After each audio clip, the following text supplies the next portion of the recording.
Flirt without stating a word. Too much eye contact can scare off women. It's generally an enormous gesture, states Patty Wood, author of Snap, Maximizing First Impressions, Body Language, and Charisma. But much shorter men can get away with it since their height makes them less threatening, Wood says. She'll believe, wow, this person is really into me, she states. It can be extreme to stare right into somebody's eyes, so you might desire to practice in non-romantic circumstances like with waiters or cashiers, Wood suggests.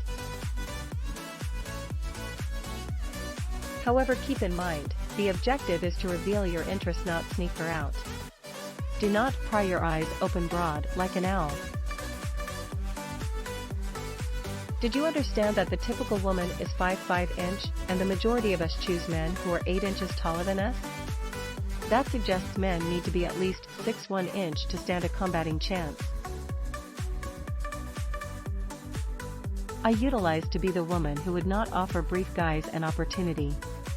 Although I'm 5'8", I'm more than happy if they were just a couple inches taller than me. If I passed a small lady holding hands with a man who appeared like he might be in the NBA, I'd be fuming. Find someone your own damn size, and leave the tall males for us high females. There's no difference.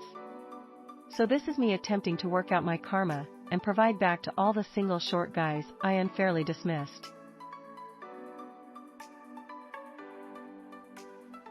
Here are my leading pointers to help you welcome your height, instead of sticking onto the belief that it's holding you back. Do not get protective about your height, so you're kinda on the brief side. If somebody makes a comment about your height, you don't have to like it, but you also don't need to let it work you up.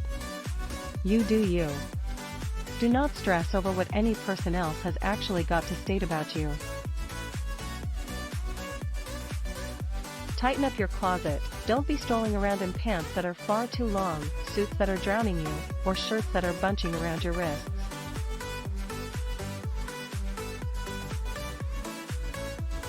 Thanks for watching.